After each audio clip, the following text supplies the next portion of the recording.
This channel does not promote any violent, harmful, or illegal activities. All content provided by this channel is meant for an educational purpose only. রাজধানীর দিকে নজর রাখবো। শীতকালীন অধিবেশন শুরুর আগে নাম না করে কংগ্রেসকে নিশানা করলেন প্রধানমন্ত্রী। মানুষ যাদের প্রত্যাখ্যান করেছে তারাই সংসদে শোরগোল করে, নিজেদের সঙ্গীদেরও বিতর্কে অংশ নিতে বাধা দেয়। চড়া সুরে রাহুল ব্রিগেডকে এই ভাষাটাই বিঁধলেন প্রধানমন্ত্রী মোদী। दुर्भाग्य से कुछ लोगों ने अपने राजनीतिक स्वार्थ के लिए जिनको जनता ने अस्वीकार किया है, वे संसद को भी मुट्ठी भर लोगों के हुड़दंगबाजी से कंट्रोल करने का लगातार प्रयास कर रहे हैं और देश की जनता उनके सारे व्यवहारों को काउंट करती है और जब समय आता है तो सजा भी देती है और परिणाम स्वरूप जनता को बार बार उनको रिजेक्ट करना पड़ रहा है। कुछ विपक्ष बहुत जिम्मेदारी से व्यवहार करते भी हैं। उनकी भी इच्छा रहती है कि सदन में सुचारू रूप से काम हो, लेकिन लगातार जिनको जनता ने नकार दिया है वे अपने साथियों की बात को भी दबोच देते, उनकी भावनाओं का भी अनादर करते हैं, लोकतंत्र की भावनाओं का अनादर करते हैं।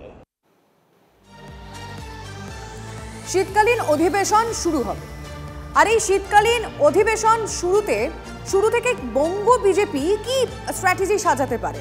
আচ্ছা, মানে শাসক দলকে বিধতে নারী নিরাপত্তায়, সেটাই কি সব থেকে বড় ইস্যু হতে চলেছে?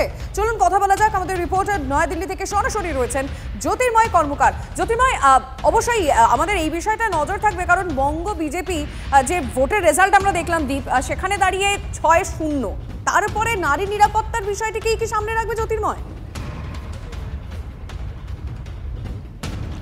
একদমই। দেখো, বাজেট অধিবেশনের পরে যে ঘটনা ঘটেছে, অর্থাৎ আরজি করে যে ঘটনা জানিয়ে শুধুমাত্র রাজ্য রাজনীতি উত্তাল নয়, জাতীয় রাজনীতিতে কার্যত তৃণমূল কংগ্রেস প্রশ্নের মুখে পড়ে গিয়েছিল এবং সারা দেশ জুড়ে যেভাবে চিকিৎসকরা তারা ধর্মঘটে চলে গিয়েছিলেন, তাতে তৃণমূল কংগ্রেসের ভূমিকা সারা দেশে বড়সড় প্রশ্নচিহ্নের সামনে দাঁড়িয়ে গিয়েছিল। আর সেই আবহটাকেই আবারও সংসদে শীতকালীন অধিবেশনে কাজে লাগাতে চাইছে বঙ্গ বিজেপি সাংসদরা। আজ বিজেপি সাংসদ, রাজ্যসভার সাংসদ শ্রমিক ভট্টাচার্য, তিনি একটি মুলতবি প্রস্তাব এনেছেন। সেই মুলতবি প্রস্তাব হলো যে পশ্চিমবঙ্গের মহিলা চিকিৎসকদের নিরাপত্তা সুনিশ্চিত করতে একটি রোবাস্ট পলিসি, অর্থাৎ একটি নীতি নির্ধারণ করা প্রয়োজন। এই ধরনের একাধিক মুলতবি প্রস্তাব প্রত্যেকদিন একাধিক সাংসদ তারা জমা দেন, কিন্তু সেই প্রস্তাব সাধারণত স্পিকার বা চেয়ারম্যান তারা গ্রহণ করেন না, কিন্তু বিষয়টি উত্থাপিত হয়ে যায় বা সেই বিষয়টি সংসদে রাখাটাই মূল লক্ষ্য। সূত্র মারফত যে খবর আমরা পাচ্ছি, শ্রমিক ভট্টাচার্য আজকে যেভাবে তিনি মুলতবি প্রস্তাব এনেছেন, লোকসভার বিজেপি সাংসদরা, বাংলার সাংসদরা তারা বিভিন্ন উপায়ে, অর্থাৎ কখনো জিরো আওয়ার, কখনো কোনো বিলের ওপর আলোচনা, বিভিন্ন সময়েতে তারা এই আরজিকর ইস্যুকে তারা টেনে আনার পরিকল্পনা করেছেন এবং তৃণমূলকে লোকসভার অভ্যন্তরে, রাজ্যসভার অভ্যন্তরে এবং সর্বোপরি জাতীয় রাজনীতিতে এই ইস্যুতে কোণঠাসা করাই এই মুহূর্তে বিজেপি ব্যবহার করবে।